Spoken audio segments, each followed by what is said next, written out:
Así que vamos a abrir la palabra del Señor en el libro de Jueces. Estamos meditando en este libro, un libro difícil, un libro que es duro, las cosas que se cuentan ahí, pero que, como pasa con toda la palabra de Dios, está lleno de diamantes, lleno de piedras preciosas, lleno de bendiciones para nosotros. Y la palabra de Dios, que es viva y eficaz, siempre tiene algo que decirnos. En el capítulo 6 vamos a leer la historia de este hombre, Gedeón. Los hijos de Israel, versículo 1, hicieron lo malo ante los ojos de Jehová, y Jehová los entregó en manos de Madián por 7 años. Y la mano de Madián prevaleció contra Israel, y los hijos de Israel, por causa de los madianitas, se fueron a los montes. Se hicieron cuevas en los montes, y cavernas, y lugares fortificados. Pues sucedía que cuando Israel había sembrado, subían los madianitas y amalecitas, y los hijos de Oriente, como ellos, contra ellos subían y los atacaban. Y acampando contra ellos, destruían los frutos de la tierra hasta llegar a Gaza. Y no dejaban qué comer en Israel, ni ovejas, ni bueyes, ni asnos, porque subían ellos y sus ganados, y venían con sus tiendas en grande multitud como langostas. Ellos y sus camellos eran innumerables, así venían a la tierra para devastarla. De este modo se empobrecía Israel en gran manera por causa de Madián. Y los hijos de Israel clamaron a Jehová.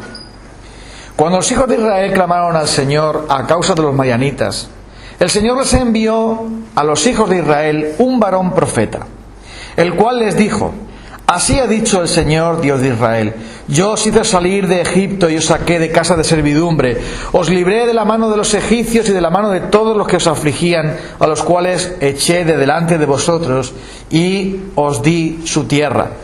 Y os dije: yo soy Jehová vuestro Dios, no temáis a los dioses de los amorreos, en cuya tierra habitáis. Pero no habéis obedecido a mi voz. Y vino el ángel del Señor y se sentó debajo de la encina que está en Ofra, la cual era de Joás abisralita, y su hijo Gedeón estaba sacudiendo el trigo en el lagar para esconderlo de los madianitas. Y el ángel del Señor se le apareció y le dijo: el Señor está contigo, varón esforzado y valiente. Y Gedeón le respondió: Señor mío, si Jehová está con nosotros, ¿por qué nos ha sobrevenido todo esto? ¿Y dónde están sus maravillas que nuestros padres nos han contado, diciendo: ¿no os sacó Jehová de Egipto? Y ahora Jehová nos ha desamparado y nos ha entregado en manos de los madianitas. Y mirándole Jehová le dijo: ve con esta tu fuerza y salvarás a Israel de la mano de los madianitas. ¿No te envío yo? Entonces le respondió: Señor mío, ¿con qué salvaré yo a Israel? He aquí que mi familia es pobre en Manasés, y yo soy el menor de la casa de mi padre. Y Jehová le dijo: ciertamente yo estaré contigo, y derrotarás a los madianitas como a un solo hombre. Y él respondió: yo te ruego que si he hallado gracia delante de ti, me des señal de que tú has hablado conmigo. Te ruego que no te vayas de aquí hasta que vuelva a ti y saque mi ofrenda y la ponga delante de ti. Y él respondió: yo esperaré hasta que tú vuelvas. Y entrando Gedeón, preparó un cabrito y panes sin levadura de una efa de harina, puso la carne en un canastillo y el caldo en una olla, y sacándolo se lo presentó debajo de aquella encina. Entonces el ángel de Dios le dijo: toma la carne y los panes sin levadura y ponlo sobre esta peña y vierte el caldo. Y él lo hizo así. Y extendió el ángel de Jehová el báculo, la vara que tenía en su mano, y tocó con la punta la carne y los panes sin levadura, y subió fuego de la peña, el cual consumió la carne y los panes sin levadura, y el ángel de Jehová desapareció de su vista. Viendo entonces Gedeón que el ángel de Jehová, que era el ángel de Jehová, dijo: Señor Jehová, yo he visto al ángel del Señor cara a cara. Pero Jehová le dijo: paz a ti, no tengas temor, no morirás. Y edificó allí Gedeón altar a Jehová y lo llamó Jehová Shalom, el cual permanece hasta hoy en Ofra de los israelitas. Aconteció que la misma noche le dijo Jehová: toma un toro del hato de tu padre y el segundo toro de 7 años y derriba el altar de Baal que tu padre tiene y corta también la imagen de Asera que está junto a él. Y edifica altar a Jehová tu Dios en la cumbre de este peñasco, el lugar conveniente, y tomando el segundo toro, sacrifícalo en holocausto con la madera de la imagen de Asera que habrás cortado. Entonces Gedeón tomó 10 hombres de sus siervos e hizo como Jehová le dijo, mas temiendo hacerlo de día por la familia de su padre y por los hombres de la ciudad, lo hizo de noche. Por la mañana, cuando los de la ciudad se levantaron, he aquí que el altar de Baal estaba derribado y cortada la imagen de Asera que estaba junto a él. Y el segundo toro había sido ofrecido en holocausto sobre el altar edificado. Y se dijeron unos a otros: ¿quién ha hecho esto? Y buscando e inquiriendo, les dijeron: Gedeón, hijo de Joás, lo ha hecho. Entonces los hombres de la ciudad dijeron a Joás: saca a tu hijo para que muera, porque ha derribado el altar de Baal y ha cortado la imagen de Asera que estaba junto a él. Y Joás respondió a todos los que estaban junto a él: ¿contenderéis vosotros por Baal? ¿Defenderéis su causa? Cualquiera que contienda por él, que muera esta mañana.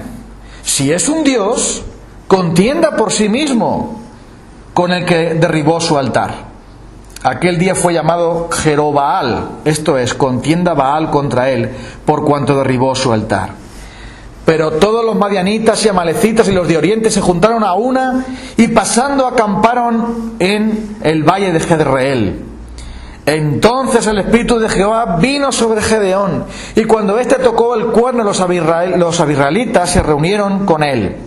Y envió mensajeros por todo Manasés, ellos también se juntaron con él. Asimismo envió mensajeros a Aser, a Zabulón, a Neftalí, los cuales salieron a encontrarles. Y Gedeón dijo a Dios: si has de salvar a Israel por mi mano como has dicho, he aquí yo pondré un vellón es un trozo de piel, una piel de un animal, de lana en la era.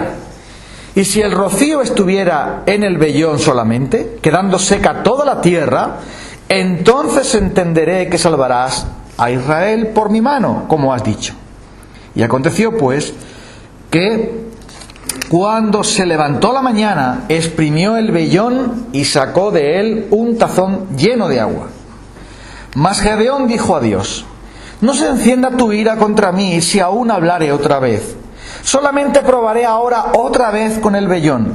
Te ruego que solamente el vellón quede seco y el rocío sobre la tierra. Y aquella noche lo hizo así. Solo el vellón quedó seco y en toda la tierra hubo rocío. Bueno, hasta aquí la historia de Gedeón. Va a seguir, pero hasta aquí su llamado. Hemos titulado el mensaje de hoy: Cuando Dios nos llama. Cuando Dios nos llama. Hemos estado viendo que realmente las cosas no pasan por casualidad. No hay ni una sola cosa que suceda en nuestra vida o que suceda en este mundo que pase porque la mala suerte, la fatalidad, la fortuna u otra cosa, la coincidencia, la fatalidad u otra cosa sea la causa de las cosas. Todas las cosas que pasan y que nos pasan, todo pasa por algo. Hay un propósito. Y la palabra de Dios que hemos estado viendo en el libro de Jueces nos enseña una y otra vez que Dios tiene varias maneras de hablarnos. Dios nos habla a través de su palabra, a través de sus profetas, de su mensaje. Pero también nos habla con las cosas que nos pasan. Cuidado. Hay cosas que nos suceden y esas cosas son una llamada de atención, una luz amarilla de precaución que Dios nos está enviando porque quiere algo de nosotros. Esas señales de alerta, de alarma, de atención están ahí por algo. Y cuando tú vas conduciendo y ves que viene un coche con las luces y con la sirena, tú sabes que algo sucede. O alguien va herido, o hay un accidente, o hay un peligro. Algo pasa, porque si hay muchos coches con sirenas y con luces y mucha gente movilizándose, es señal de que algo está pasando. Y de la misma manera, los israelitas tenían que saber que si ellos estaban bajo el yugo de los amalecitas y no tenían ni para comer, algo estaba pasando y por algún motivo estaba pasando. Era una señal que Dios les enviaba tocando la campana para decir: despiértate, hombre. Como no haces caso de mi palabra, tendrás que hacer caso de la disciplina. Y es por eso que continuamente en el libro de Josué nos encontramos la misma historia. Que cuando el Señor le levanta a un Salvador, le levanta a un juez y el Señor les bendice, la última vez los bendijo con la presencia de Débora, una mujer de Dios, una mujer profeta del Señor. Y también Barak, que fue un héroe de la fe. Pero tan pronto como estuvieron salvos y ya Débora se marchó con el Señor y Barak dejó su obra, o ya acabó su labor, ellos volvieron otra vez a la idolatría. ¿Y qué fue lo que hizo Dios? Pues como no hacían caso de la palabra de Dios, no hacían caso del mensaje de Dios, tuvo el Señor que arremangarse un poco y emplearse a fondo con ellos. En el capítulo 1 se nos dice que ellos pecaban contra Dios y cada vez iba peor. El pecado era todavía mayor que el anterior. Y es que no aprendían. ¿Qué le estaba pasando? Ahora lo veremos. Pero el versículo 1 empieza diciendo: los hijos de Israel hicieron lo malo ante los ojos del Señor, y por eso el Señor los entregó en manos de sus enemigos para que les oprimieran. Hay un autor cristiano muy conocido que se llama C.S. Lewis, que él dijo que Dios, algo así dijo, que Dios nos susurra con las bendiciones. Entonces nos susurra, nos bendice y así nos susurra y nos dice palabras, ¿vale? Pero nos grita con el dolor. Cuando no hacemos caso a la palabra de Dios, Dios nos envía dolor para gritarnos y decir ¡eh! Porque el dolor nos pone alerta. Y eso es lo que Dios quería, que su pueblo se pusiese alerta, porque ellos estaban volviendo otra vez al pecado y produciendo la destrucción que ellos estaban sufriendo. Dios lo había prometido, o lo había advertido. Lo dijo Moisés: si abandonáis los mandamientos del Señor, Él os va a entregar a las manos de vuestros enemigos y vais a acabar muy mal. Dios os va a abandonar y vais a tomar jarabe de palo. Y otra vez ellos no hicieron caso de Dios, y estos amalecitas eran realmente malos. Eran más malos que un dolor. Crueles y bestias. Mira la maldad que hacían.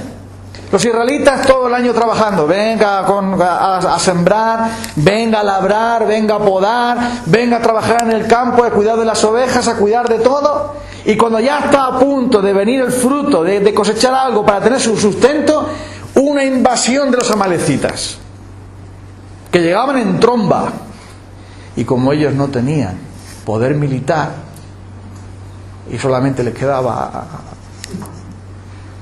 los invadían, tomaban todos los frutos, arrasaban con todo y no les quedaba para comer nada. Por eso Gedeón estaba escondido por ahí sacudiendo un poco de esto, porque no tenían para comer, se morían de hambre. Hay que ser crueles y malvados para eso. Quitarte tu pan de tu mano, dejarte sin nada. Y es lo que ellos estaban sufriendo. Y aún así seguían con Baal y seguían con Asera, que la diosa Fortuna, menuda fortuna. Baal, el Señor, Baal, el amo, el Padre. Pues mira, toma, ahí tienes a Baal. Y curiosamente, cuando estaban tan pobres, dice el versículo 6, de esta manera estaba tan empobrecido Israel que ellos clamaron al Señor a causa de los madianitas. Cuando Dios llama, ¿qué ocurre? Dios llamó a Gedeón porque había una gran necesidad. Y esta es la primera cosa que notamos. Había una gran necesidad. La necesidad es que se morían. Que si no se levantaba un Salvador, si Dios no les salvaba, el pueblo terminaría por morirse. Terminarían por exterminarse. Y eso no podía suceder porque dentro de Israel no solamente había un montón de gente incrédula y dura de corazón, sino que también había creyentes. El reino de Dios y el reino de Israel estaban juntos, estaban unidos, como la cáscara y el fruto. Y por eso Dios no podía permitir eso. Y entonces lo que pasó fue que, viendo esa necesidad, Dios se pone en marcha. Pero Dios siempre se pone en marcha usando a gente. Dios siempre trabaja con las personas. No sé por qué Dios hace eso, pero lo hace. Podría usar otras cosas. Tiene poder para hacer lo que quiera. Hasta las piedras pueden hablar. Pero Él usa gente. Y entonces Dios se pone en marcha porque hay un clamor. Lo que Dios quería era que su pueblo se humillara, que su pueblo le buscara a Él, que clamaran a Él, que se arrepintieran, que empezaran a buscar a Dios de corazón. Y ellos clamaron a Dios y le pidieron: Señor, socórrenos porque vamos a morir. O sea, sencillamente ya no es una cuestión ya ni siquiera de algo de religión, sino que vamos a morirnos. Hasta ese extremo, en ese callejón sin salida estaban ellos. Y ellos ya cuando estaban en el callejón sin salida vieron que no había nada alrededor y tenían que mirar para arriba. Porque ya no estaban entre la espada y la pared, ya no había más nada sino mirar arriba. Es por eso que Dios a veces nos pone boca arriba, porque estamos siempre boca abajo, mirando para abajo. Entonces hay que mirar para arriba. Entonces el Señor te pone boca arriba, te pone a la plancha. ¿Y qué ocurre? Que el pueblo de Israel clama a Dios y curiosamente no les manda el Señor a Otoniel, no les manda a otros héroes que hemos estado viendo, sino que les manda un profeta. Vaya, lo que queremos es salvación, no sermones. Lo que queremos es tener para comer. Déjate de sermones. Pues Dios les manda la palabra. Les manda otra vez a un profeta, como ya les había mandado en el capítulo 1 que el ángel del Señor les habló. Pero les manda la palabra y les dice: todo esto que está pasando ya os lo he advertido, no habéis hecho caso. Yo os saqué de la tierra de servidumbre, yo os traje aquí. Vosotros estáis en pecado, no habéis obedecido mi voz. Tenéis que saber por qué pasan las cosas. Claro que necesitamos ser salvos, pero también tenemos que saber por qué debemos ser salvos. Tenemos que saber cuál es nuestro pecado. El pueblo tenía que saber por qué Dios les estaba hablando a través de su providencia, de las cosas que estaban sucediendo en sus vidas. Ellos tenían que saber esto para que se volvieran a Dios. No basta simplemente con darles la salvación. Y podemos recordar así o ilustrarlo así como cuando el padre quiere dar una lección a su hijo. Y entonces, cuando castiga a su hijo, no solamente le castiga o también le rescata, pero le explica por qué primero. Y eso es lo que Dios hace al enviar la palabra. La palabra es fundamental para que nosotros podamos entender qué es lo que Dios está haciendo. Dios nos da una explicación de sus hechos. Él no quiere que seamos ignorantes, sino conocedores de su voluntad. Y muchas veces cuando tú estás pasando momentos difíciles, tú tienes que ir a la palabra de Dios. Y tienes que buscar en ella para que Dios te hable y te revele qué es lo que Él quiere hacer contigo, qué es lo que está pasando contigo. Porque muchas veces, cuando no entendemos las cosas que nos pasan, es un toque de atención, es una alerta que Dios pone, una alarma que Dios pone para que vayamos a su palabra y veamos qué es lo que Dios quiere hacer, qué es lo que Dios está haciendo, por qué está sucediendo lo que está sucediendo en nuestra vida. Así que el ángel del Señor se pone en marcha. No espera que haya un arrepentimiento, ni tan siquiera, sino que simplemente se pone en marcha, porque Dios es un Dios de gracia, que no nos salva porque seamos buenos o lo merezcamos. Nos salva porque Él es bueno, porque Él quiere. Oye, mira, ¿y estos judíos, tú crees que de verdad se arrepentían ellos? Porque volvían una y otra vez a lo mismo. Se repetían más que el ajo, más que la cebolla por la noche, ¿no? O el pisto, cuando comes pisto por la noche, y luego a medianoche, ¡oh, qué malo! Se repite otra vez, y eso se repetían siempre lo mismo. ¿Y por qué? No se arrepentían de verdad. No se arrepentían. Porque el apóstol Pablo dice que hay un arrepentimiento para vida, 2 de Corintios 7, y hay un arrepentimiento para muerte. El arrepentimiento de aquel niño que le pillan cogiendo la chocolatina y le pegan ahí: ¿qué estás haciendo? ¿Qué te he pillado? ¡Ay, qué arrepentido estoy! ¡Ay, me parecí muy arrepentido, Pero cuando no me vean otra vez, voy así, cojo la torta. Es el arrepentimiento del dolor, del temor al castigo, del temor a que ya me han pillado y algo voy a tener que pagar por esto. Pero el arrepentimiento verdadero es aquel que sale del corazón y dice: Señor, yo te he ofendido a ti. No se trata de cómo yo me siento. Si me siento mejor, si me siento peor, si estoy más apenado, si estoy más triste. La tristeza según Dios produce arrepentimiento. La tristeza según el mundo produce muerte. Porque la tristeza que viene de Dios, que tiene que ver con que el pecado ofende a Dios. No solamente que el pecado me trae problemas a mí. Y lo que los judíos decían es: claro, como el pecado me ha traído todos los problemas, pues vamos a pedirle a Dios que nos ayude, porque realmente el pecado tiene la culpa de todo esto.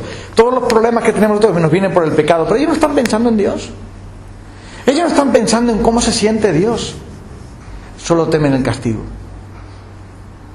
Como el niño que dice: bueno, si hago esto mi padre dejará de disciplinarme y lo pasaré mejor. Pero no está pensando en que realmente he ofendido a mi padre. Y ese arrepentimiento falso está en tantas personas. Y si no tenemos cuidado, también está en nosotros. Porque decimos: bueno, voy a arrepentirme para que Dios no me discipline. Pero no estoy pensando: el pecado le ofende a mi Señor, le daña a Él, le causa dolor a Él. Y es la tristeza, según Dios, produce arrepentimiento del que no hay que arrepentirse, arrepentimiento verdadero, que trae vida, que trae fruto. Pero ellos lo que hacían era lamentarse de su condición y no arrepentirse, que es distinto. Por eso vemos aquí que el Señor llama el ángel del Señor, versículo 11, que es el mismo ángel que aparece en el capítulo 2. Es el Señor mismo, Dios mismo, porque Dios se ha manifestado a través de su Hijo. Y el Señor Jesucristo aparece en el Antiguo Testamento muchas veces como el ángel del Señor, con A mayúscula. Yo sé que en la versión Reina Valera no aparece aquí el ángel con mayúscula. Bueno, esos son algunos pequeños fallos que tiene esta revisión. Pero eso se refiere al ángel, porque el versículo 14 dice: mirándole Jehová, le dijo: ve con esta tu fuerza. Si está delante del ángel, está delante de Jehová. ¿En qué quedamos? ¿Es el ángel o es Jehová el que está con él? Es que es Dios mismo, en la figura de ese ángel, que después desaparece, que después produce fuego. Pero él está... Y por eso tiene miedo Gedeón, porque dice: he visto al Señor, voy a morir. Porque ¿quién puede ver al Señor y vivir? Pero el Señor le dice: no vas a morir, porque has visto a Jesús, a Él sí le puedes ver. Entonces, este ángel que aparece aquí es el Señor Jesucristo mismo, que es el capitán de nuestra salvación.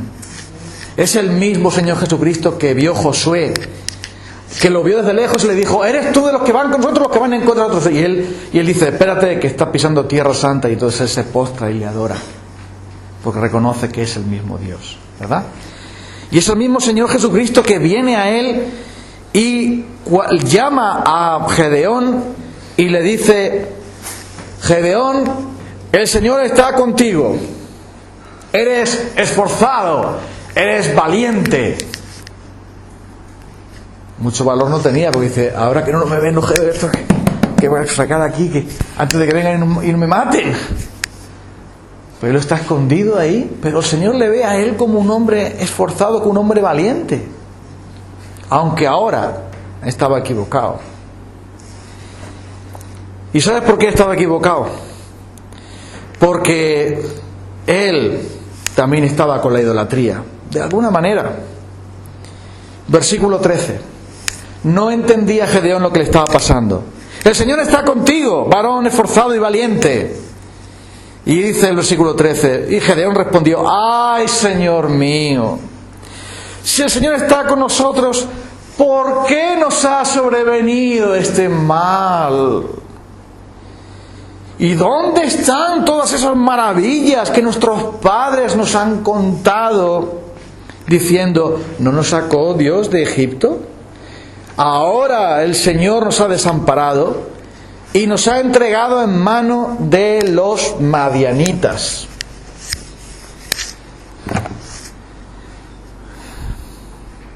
Dios llama a un hombre, Gedeón, a un hombre que lo primero que le dice a Dios cuando el Señor le saluda: el Señor está contigo, yo estoy aquí, he venido a ti.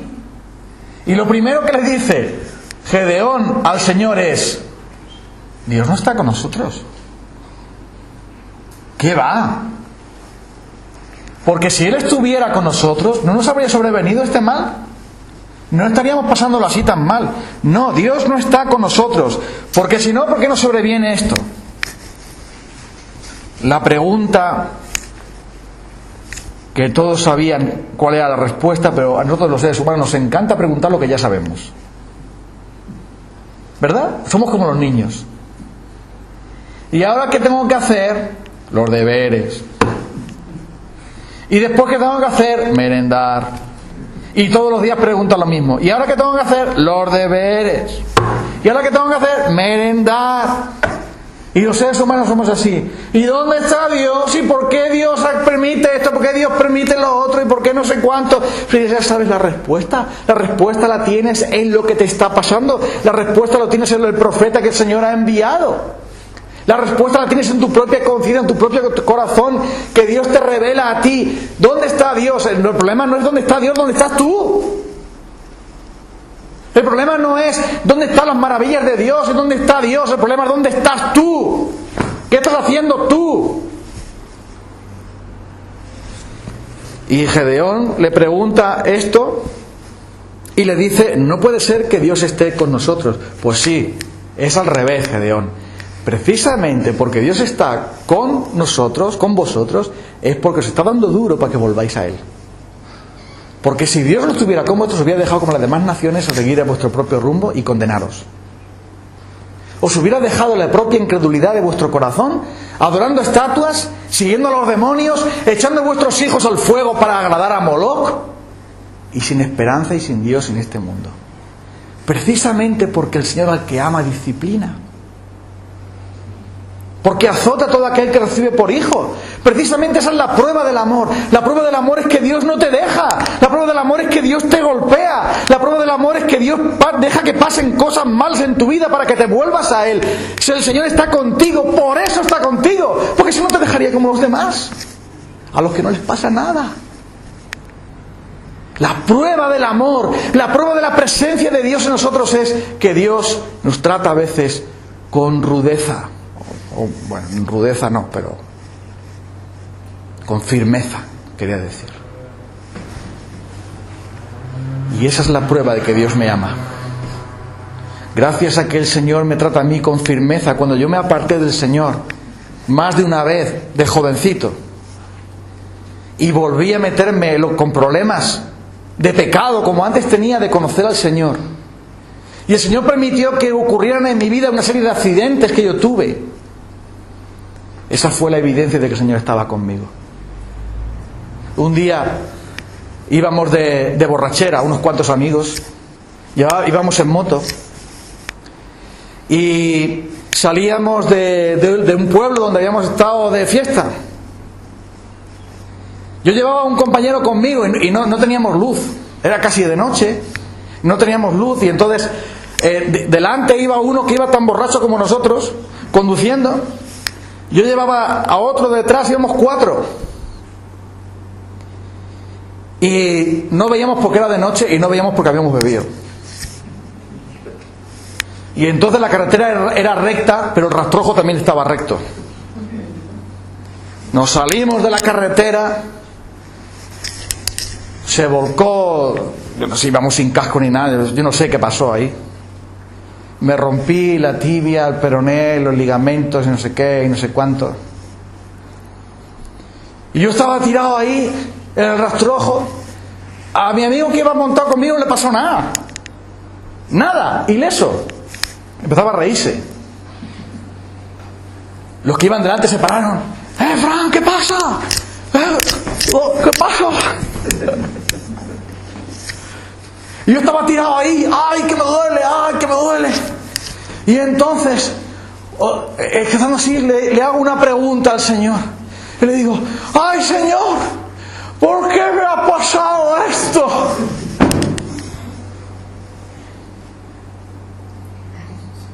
Y en ese momento hubo una voz tan audible como la que estoy oyendo a vosotros que me hizo a mí otra pregunta. Es que no sabes por qué. Nunca olvidaré eso. Yo creo en un Dios que habla.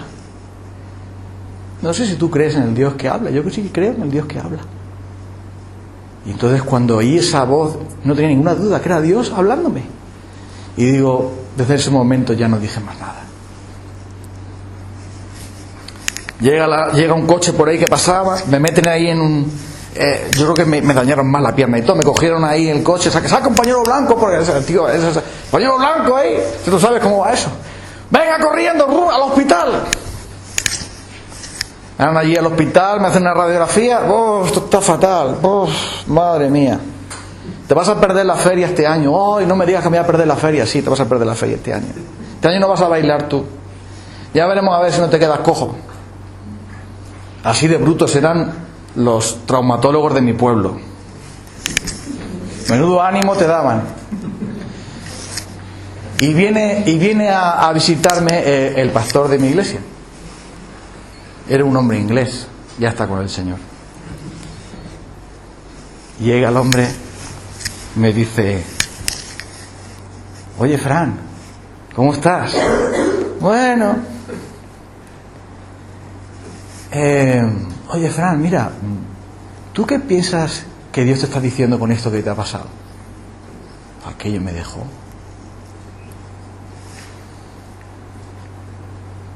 Digo, ¿sabe una cosa, don Carlos? Yo creo que algo me quiere decir Dios a mí. Dice, yo también lo creo. ¿Por qué preguntamos cosas que sabemos? Cuando Dios interviene en nuestra vida de una manera firme, no es prueba de que Dios esté contra nosotros, está contra nuestro pecado. No está para hacernos daño, sino para hacernos el bien. Porque la palabra de Dios dice que el que retiene la disciplina de su hijo le aborrece.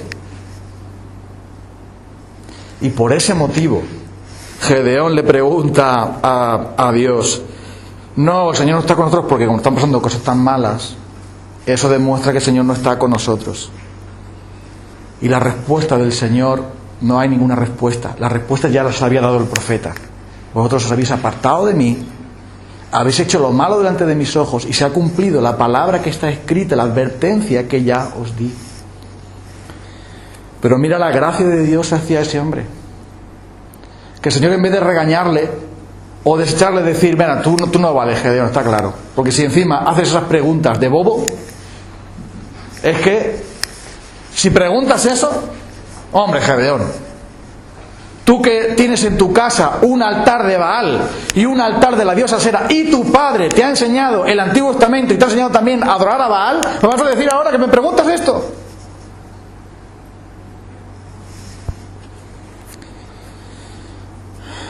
Mamá, me he comido 1 kilo de chocolate y me duele la barriga. ¿Por qué me habrá venido esto? Y eso es lo que preguntaban ellos. Yo no me comí un día 1 kilo de chocolate, pero estuve cerca de comérmelo, y lo pasé más mal. Pero eso es otra historia. Versículo 14. Cuando el Señor llama, su llamado es un llamado de gracia. No porque Gedeón fuera un gran valiente, porque Dios le iba a dar la valentía para hacerlo, no porque Gedeón fuera un hombre que tuviera todas las cosas claras, ya Dios le aclararía las cosas, sino que dice, versículo 14, esta frase me encanta. Mirándole Jehová le dijo, ve con esta tu fuerza. Esa palabra me encanta. Porque mirándole quiere decir que el ángel del Señor, que el Señor mismo, que estaba allí hablando con él, se acerca. ¿Y sabes qué significa eso de mirándole? Pues el texto en el que está escrito el Antiguo Testamento, que es el hebreo, quiere decir que se acercó, como yo me acerco ahora a Manuel, y le tocó así, ve. Eso significa mirándole. Le dijo, ve. Ve con esa tu fuerza y salva. Una llamada personal. En vez de regañarte por decir, preguntar boberías, ve tú. Yo te envío. Porque Dios es un Dios de gracia y de salvación y quiere usarle. Entonces dice, ve con esta tu fuerza y salvarás a Israel. ¿No te envío yo? Eso es todo lo que tú necesitas. Yo te enviaré y todo saldrá bien. Versículo 15. Gedeón, como Moisés, como Jeremías y como tantos otros a los cuales Dios llama, siempre tiene excusas y tiene miedos y tiene cosas, pero es normal, no pasa nada por eso. Cuando el Señor llamó a Moisés, también pasó igual, y él dice, ay Señor mío, versículo 15, ¿con qué salvaré yo a Israel? He aquí mi familia es pobre en Manasés y yo soy el menor de la casa de mi padre. Yo no voy a poder hacer eso. También dijo eso Moisés, Señor, yo no puedo. Sí, que sí vas a poder, cansino. No, es que no me van a creer. Que sí, tú dile que yo soy el que soy, que yo te voy a enviar. Pero ¿y si dicen que no me has aparecido? Bueno, ¿qué tienes en tu mano? El bastón, echa el bastón ahí. ¿Ves la serpiente? Ah, vale, sí. Pero es que espera, mete la mano en el, saca la lepra, sí, métela otra vez, sí. Porque si no creen esta señal van a creer la otra, pero tú tienes que ir. Es que no sé hablar. Bueno, que sí vas a hablar, hombre, ya el Señor se enfadó con él. Moisés, ¿qué te pasa? Ay, Señor, es que déjame que vaya mi hermano conmigo y... Venga. Pero no pasa nada, porque Dios es bondadoso. Y le dice, yo no tengo poder, soy el menor, soy de una tribu que no tengo influencia, a mí no me conoce nadie, yo no soy un capitán, yo no soy un general, yo no tengo mucha influencia, yo no tengo poder, soy el menor de la familia, poco puedo yo hacer. Pero el Señor le dice, ciertamente, versículo 16, yo estaré contigo y derrotarás a los madianitas como si fuera un solo hombre. Y eso es lo que ocurre cuando Dios te llama, te da la fe. Porque Él habla las cosas como lo que va a suceder, no hay ninguna duda. Y Él dice, tú lo vas a destruir. Es verdad que tienes un problema de que no entiendes las cosas que están pasando. Y es verdad también que tienes un problema de miedo o tienes un problema de que te ves inferior, que no tienes fuerza en ti y que dices que eres débil, pero es igual, a los débiles son los que yo fortalezco, yo lo uso. Él coge lo débil, lo convierte en fuerte, Él tiene todo el poder para hacerlo. Y por eso aparece aquí diciéndole que va a tener la victoria, pero Él le pide una señal. Y algunos son un poco duros con Gedeón, pues le dice, es que Gedeón parece un hombre incrédulo porque todo el tiempo le pide señales a Dios. Primero le pide que se espere ahí para ofrecer un sacrificio para ver si realmente no era un sueño, una alucinación que había tenido, no, un ángel vino, tú estabas soñando, hombre. No, él quería estar seguro de que realmente el Señor le estaba hablando. Entonces, espérate aquí, voy a traer el sacrificio, que tú estés aquí y que yo tenga seguridad de que el Señor me ha hablado. Y no me lo he imaginado yo, sino que me ha pasado de verdad. ¿Vale? Ve y trata el sacrificio. Y el Señor le da esa señal maravillosa de que sale fuego, que consume el altar, como el fuego que cayó también en los tiempos de Elías y consumió el altar con todo lo que había, cuando decían que no sabían si Baal o si el Señor. Pero el Señor está dispuesto a darle esas señales, porque sabes una cosa, cuando Dios te llama para que tú le sirvas, Él quiere que tú estés seguro. No se va a enfadar el Señor si tú le pides al Señor una señal, porque quieres fortalecer la fe. Gedeón no conoce al Señor. conoce poco del Señor. Su corazón todavía está pensando en los ídolos que tiene su padre ahí. Y por eso quiere estar seguro. Y el Señor le concede eso. Vale, bien, trate la comida para acá, para ofrecer la ofrenda. Trae la ofrenda aquí y yo voy a hacer con esa ofrenda lo que tenga que hacer para que tú estés seguro. No pasa nada por pedirle pruebas a Dios, si realmente queremos creer.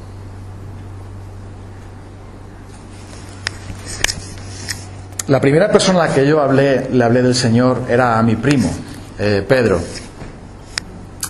Estábamos juntos y nosotros pues hacíamos nuestras fechorías juntos.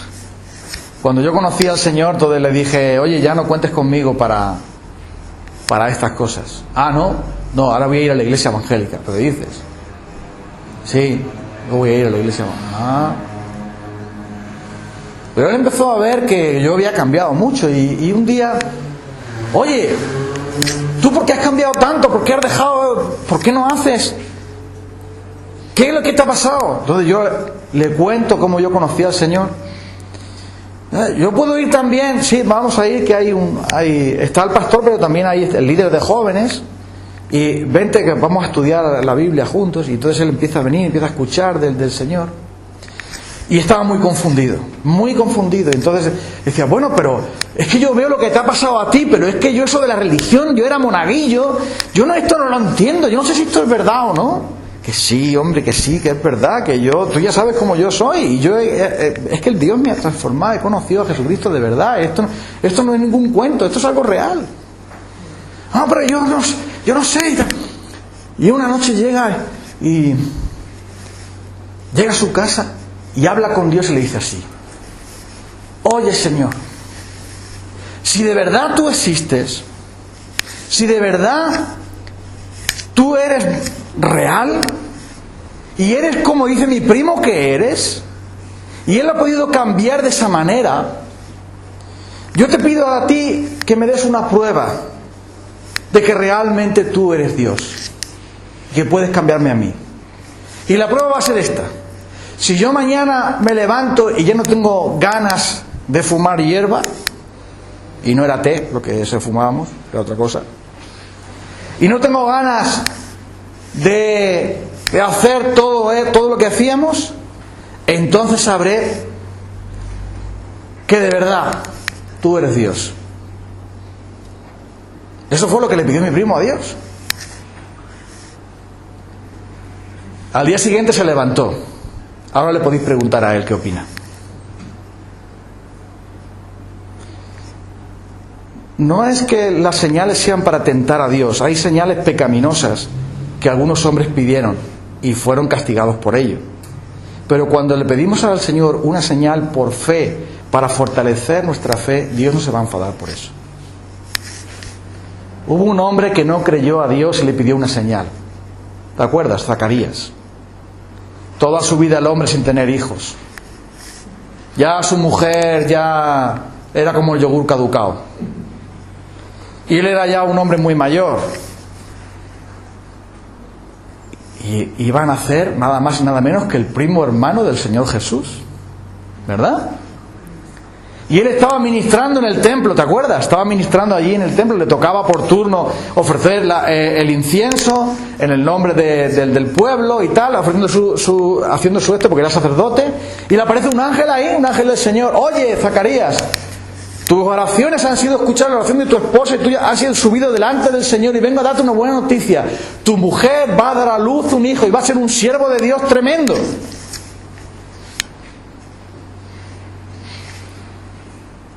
Y cuando Zacarías ve el ángel se espanta y oye ese mensaje, no se espanta tanto por el ángel sino por el mensaje: que mi mujer va a tener un hijo varón y que va a ser un siervo de Dios tan grande que va a ir delante preparando el camino del Señor.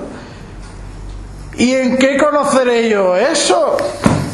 Porque mi mujer ya no usa compresas.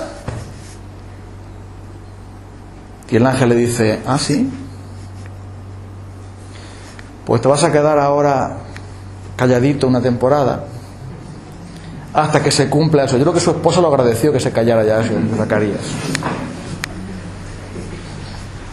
Hasta que se cumpla la palabra, porque se cumplirá. Y cuando ya se queda embarazada Elizabeth, y ya van a hacer el niño, y él sigue ahí. ¿Cómo estás, Zacarías? ¿Cómo te va la vida? La señal le iba a tener. ¿Tú quieres una señal, Zacarías? Toma la señal, estás mudo. Y cuando ya nace el bebé y le preguntan a Zacarías, bueno, vamos a ponerle al niño Zacarías, ¿no? Es la costumbre de poner el nombre del padre. Y además, como él era de la clase de los sacerdotes, pues lo suyo es que siguiera siendo sacerdote del Señor, el hijo y tal. Esa era la costumbre en aquella época. Y dice Elizabeth, no se va a llamar Zacarías, se va a llamar Juanito. Juan. ¿Juan? Nadie de tu familia se llama Juan. Que no. No, sí. Se va a llamar Juan. Y le preguntan a Zacarías. Le dan una tablilla, porque un hombre, la lengua la tenía un poco pegada al paladar. Escribe la tablilla, ¿cómo se va a llamar? Juan. Y en ese momento, ¡ay, Señor! Y alaba al Señor. Esa señal era una señal que Dios le dio, pero para castigar su incredulidad, porque él no estaba confiando en la palabra de Dios. Pero Gedeón sí estaba creyendo, pero necesitaba seguridad para emprender esa gran campaña, que iba a hacer una campaña militar. Uy, el tiempo ha pasado, voy a terminar. Aunque hay muchas cosas más, pero lo vamos a dejar aquí. Y mira la última cosa, y es importante aquí. Cómo Dios, al que llama, cuando Dios nos llama, siempre nos lleva a estar junto a Él. ¿Vale? Junto a Él. Ya hemos visto en primer lugar que cuando Dios nos llama es porque hay una necesidad que hay que cubrir, como le pasaba a los israelitas. Esto lo vimos en primer lugar. En segundo lugar, vimos que cuando Dios llama es en respuesta a la oración, porque el pueblo de Israel estaba orando y diciendo que nadie nos salva, sálvanos. Y entonces Dios se pone en marcha y entonces prepara el camino. Cuando Dios nos llama, siempre nos da su palabra, es la tercera cosa, para que nosotros sepamos qué es lo que Dios quiere hacer, que sepamos lo que está haciendo Dios en nuestra vida y qué es lo que Dios quiere hacer también. Y la cuarta cosa es que cuando Dios nos llama, Él está dispuesto a darnos señales que certifiquen nuestra fe y que nos den seguridad para seguir el camino del Señor. No pasa nada por pedirlas, si es en fe, para fortalecer nuestra fe. Y la última cosa que quería que tuviésemos en cuenta hoy es que cuando el Señor llama, siempre nos llama para encontrarnos con Él. Fíjate cómo Jesús actúa, ¿verdad? Cuando viene a este mundo y Él llama a sus discípulos, el Evangelio nos dice, y llamó a sus discípulos para que estuvieran con Él, punto número 1, y para enviarles a predicar, punto número 2. Pero mira el orden. Jesús llamó, escogió a sus discípulos, no solamente a los 12, sino también a otros muchos también que fueron con Él, para que, punto número 1, estuvieran con Él, punto número 2, enviarles a predicar. Porque cuando Dios nos llama, lo que más le interesa es que nosotros estemos con Él. Y mira cómo actúa. Vale, prepárame el altar. Trae tu ofrenda. Y le trae allí la comida, le muestra la señal que él quiere ver, la señal de quedarse allí hasta que viniera Gedeón con su ofrenda, y la señal de que caer el fuego, mejor no caer el fuego, sino salir de la roca. Allí estaba todo quemado, porque si vuelcas una perola de caldo sobre la carne y el pan, ahí no va a arder nada. Pero el fuego de Dios siempre arde, aunque haya un montón de agua encima. Y cuando surgió el fuego, entonces Gedeón se da cuenta de que está delante de Dios, de que no es simplemente un profeta o un ángel, sino que es el ángel de Dios, el mensajero de Dios, es Dios mismo. Está delante de la presencia de Dios mismo. Y entonces él tiene tanto temor porque se ha encontrado con el Señor ha hablado con él ha tenido una relación con Él, y él teme incluso por su vida, porque cuando Dios nos llama siempre a estar junto a Él, pegaditos a Él, para que le conozcamos, para que sepamos quién es Él, para que sepamos cómo es Él, para que tengamos una relación especial con Él. Eso es todo lo que Él importa, más lo que nosotros podamos hacer. es lo que podamos ser junto a Él. Y por ese motivo, cuando Gedeón teme, versículo 22, ¡ah, Señor Jehová, que he visto el ángel de Jehová cara a cara! Es Dios mismo.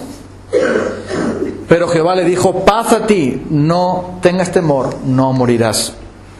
¿Por qué?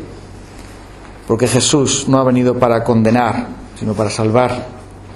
Y Él edificó allí un altar. Y allí, en ese altar, adoró al Señor y lo llamó Jehová Shalom, que significa el Señor da paz. Allí encontró Gedeón la paz que necesitaba. Encontrarse con Dios cara a cara y ser salvo. Encontrarse con Dios cara a cara y saber que Él no va a morir. Porque Dios tiene una misión que darle. Dios le ha llamado para algo. Le ha llamado para estar con Él. Le ha llamado para conocerle. Para ver su poder, para manifestar su gloria. Es por eso que Dios nos llama. Y por esto, hermanos, estamos aquí hoy. Porque Dios también nos llama a nosotros. ¿Hay una necesidad? Sí. ¿Hay un clamor? Sí, porque tenemos que orar al Señor de la mies que envíe obreros a la mies. Hay también cosas que pasan que Dios está usando para hablarnos. Y Dios nos llama para que creamos en Él, para que nos aseguremos de quién es Él. Y en definitiva para mostrarnos su gloria. Eso es lo que Dios hizo con Gedeón, preparándole para la misión que después va a tener. Y es por eso que el Señor nos llama también a nosotros a conocerle. No nos llama como trabajadores, aunque eso es uno de los títulos que tienen los cristianos, obreros de su viña, ¿no? Cantamos esa canción, obreros de su viña. Pero lo que realmente el Señor quiere hacer con nosotros es que entendamos qué es lo que está haciendo en nuestra vida y entendamos que es Él. Él es el importante, no nosotros. Entendamos que en Él somos vencedores, en Él somos valientes, en Él tenemos valor. Aunque seamos pasemos desapercibidos, como Gedeón, un hombre que se esconde, que es de una tribu insignificante, viviendo en una cueva, el último de sus hermanos. ¿Quién iba a pensar que Dios tenía para él una gran misión? Y es que es así como Dios trabaja. Y tú dices, ¿y yo qué puedo hacer? Yo no tengo poder, yo no tengo habilidad, yo no tengo sabiduría, yo no tengo... Pero el Señor también te llama a ti, te salvó, te llamó para que tú le sirvas. Pero no tanto para que le sirvas, sino para que le conozcas. Para que entiendas su voluntad. Para que le ofrezcas a Él no un poco de carne y comida, sino tu corazón, tu vida en su altar. Para que en definitiva tú y yo entendamos que podemos mirar al Señor cara a cara y no morir. Porque Cristo murió por nosotros. Para que entendamos que es por la gracia y es por la fe que Él nos llama. Que nos llama a disfrutar de Él. Él es nuestro Dios. Y tú dices, yo realmente no le importo a nadie. En mi familia nadie me aprecia, o casi nadie. Quizás en la iglesia también paso desapercibido. Y considero que yo no tengo ningún valor. Considero que soy un pobre desgraciado. Que soy un número de la seguridad social. El número del DNI. Que no tengo identidad, que no tengo valor. Que nadie se fijará en mí. Que nadie me llamará a mí. Bueno, ¿y qué? Dios sí te llama. El Señor está contigo. Tú eres esforzado y valiente. El Señor sí piensa en ti y no te rechaza. Y aunque haya cosas que tú no entiendas y yo no entiendo, que hay muchas cosas que yo no entiendo, y aunque tu fe sea débil, y aunque no signifiques nada, Dios te sigue llamando Y Dios te dice, tú eres esforzado, tú eres valiente, tú tienes valor para mí. Tú eres mío. Yo tengo interés en ti. Tú tienes significado para mí. Tú eres de mi ejército. Y eso es lo más importante, lo más precioso. Porque al final, todo en esta vida pasa. Y lo que realmente importa, lo esencial para la vida, es haberte encontrado con el ángel del Señor, cara a cara. Haber traído todo delante de Él y no tener ningún miedo, porque el Señor dice, no morirás. Aquí está Shalom, el Dios de la paz. No tengas miedo. Yo te llamo, yo te envío. Todo está bien. Que así sea. Vamos a orar. Querido Dios,